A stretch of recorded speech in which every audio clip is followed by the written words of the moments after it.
अस्सलाम वालेकुम। Welcome to the March 2026 edition of our monthly investment outlook. इस साल का आगाज़ ही ग्लोबल वॉलेटिलिटी के साथ हुआ था। जनवरी में वेनेजुएला का एपिसोड देखने को मिला और उस वक्त ही हमने ये कंसर्न हाईलाइट किया था कि 2026 जियोपॉलिटिकल डिस्टर्बेंस का साल हो सकता है। फरवरी में ये फोकस ईरान की तरफ शिफ्ट हो गया, जहाँ टेंशन बिल्ड होती रही, और फिर मार्च में ये रिस्क एक्चुअली मटीरियलाइज हो गया।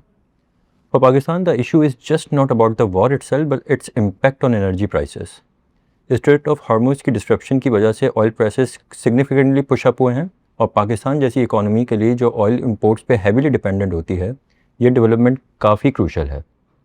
हायर ऑयल प्राइसेस का direct impact inflation, external account और ओवरऑल मैक्रो स्टेबिलिटी पर आता है। ग्लोबल फैक्टर्स हमारे कंट्रोल में नहीं हैं, लेकिन फोकस अब इस बात पर है कि how effectively we manage our response through external and physical and monetary policy. External side पर देखें तो लगभग 25% इम्पोर्ट एनर्जी रिलेटेड हैं, जिनकी प्राइसेस ऑलरेडी इंक्रीज हो चुकी है। साथ ही अराउंड 50% रेमिटेंसेस गल्फ रीजन से आती हैं।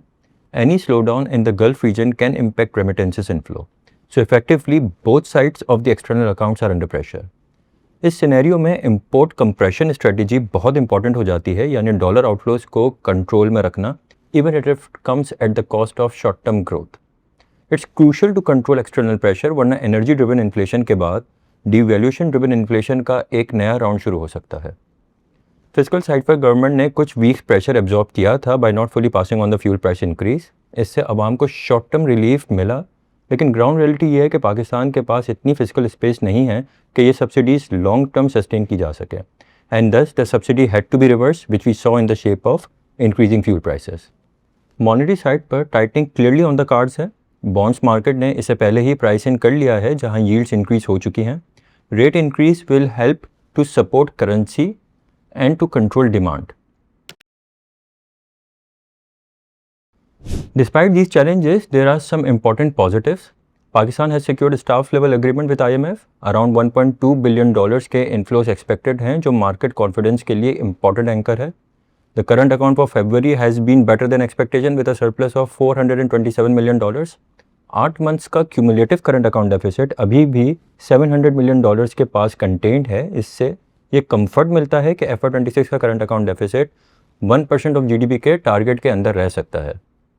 यूरिया के इंटरनेशनल प्राइसेस इंक्रीज होने के बावजूद लोकल प्राइस स्टेबल हैं because of our internal gas pricing policy. इसकी वजह से फूड इन्फ्लेशन और सप्लाई रिस्क लिमिटेड हैं। Lastly, in the Middle East conflict, Pakistan is no longer merely watching.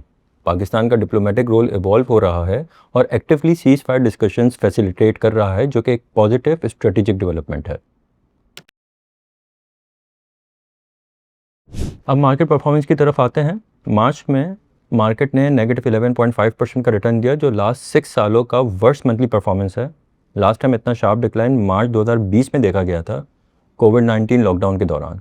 इस महीने KC 100 इंडेक्स ने 19,000 पॉइंट्स का डिक्लाइन दिखाया। सेक्टर वाइज अगर देखें तो बैंक, सीमेंट्स और फर्टिलाइजर सेक्टर्स ने सबसे मेजर डिक्लाइन लीड किया। फंड परफॉर्मेंस की बात करें तो despite difficult market condition, fund performance is relatively resilient. Balance fund ने लास्ट 1 ईयर में 14% कन्वेंशनल में और 9.5% तकाफुल साइड पर रिटर्न दिया।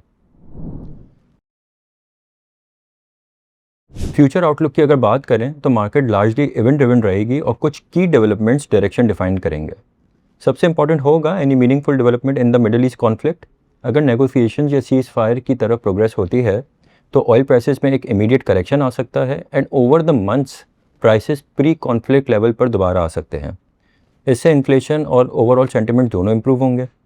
फिजिकल और मॉनेटरी पॉलिसी रिस्पॉन्सेज को मार्केट क्लोजली वॉच करेगी, and these will directly impact the economy and investors confidence. Staff level agreement तो हो चुका है, लेकिन बोर्ड अप्रूवल अभी भी एक की माइलस्टोन है। ये एक्सटर्नल इन्फ्लोज अनलॉक करेगा और सेंटिमेंट्स को स्ट्रॉन्ग सपोर्ट करेगा। Lastly, on the positive side, अगर हमारी लोकल ऑयल प्रोडक्शन इंक्रीज होती है तो ये इकोनॉमी के लिए बहुत इंकरेजिंग होगा, क्योंकि इससे इम्पोर्टेड एनर्जी डिपेंडेंस रिड्यूस होगी और एक्सटर्नल अकाउंट को सपोर्ट मिलेगा। ये सब फैक्टर्स मार्केट की डायरेक्शन सेट करने में एक की रोल प्ले करेंगे। Lastly, I would like to say that over the past decade हमारी इकोनॉमी और हमारे फंड्स ने multiple high volatility phases successfully manage किए हैं, चाहे वो डोमेस्टिक पॉलिटिकल ट्रांजिशन हो या हाई इन्फ्लेशन और हाई इंटरेस्ट रेट साइकिल्स हो। ग्लोबली भी हमने कोविड-19 जैसे सिवियर मार्केट मेल्टडाउन्स देखा, और रीजनली क्रॉस बॉर्डर टेंशन्स के पीरियड्स भी फेस किए, लेकिन हर दफ़ा मार्केट ने इवेंचुअली स्टेबलाइज किया है। वॉलेटिलिटी टेम्पररी होती है, लेकिन डिसिप्लिन्ड लॉन्ग टर्म इन्वेस्टमेंट का इम्पैक्ट कंसिस्टेंट रहता है, और हमारी परफॉर्मेंस हिस्ट्री इस बात का क्लियर प्रूफ भी है। हम सिचुएशन को क्लोजली मॉनिटर कर रहे हैं और अपनी स्ट्रेटजी अकॉर्डिंगली अलाइन कर रहे हैं। We remain cautious but not pessimistic. और इसी के साथ हम मार्च का आउटलुक यहाँ कंक्लूड करते हैं। इंशाल्लाह फिर मुलाकात होगी आपसे अप्रैल के आउटलुक के साथ। तब तक के लिए खुदा हाफिज़।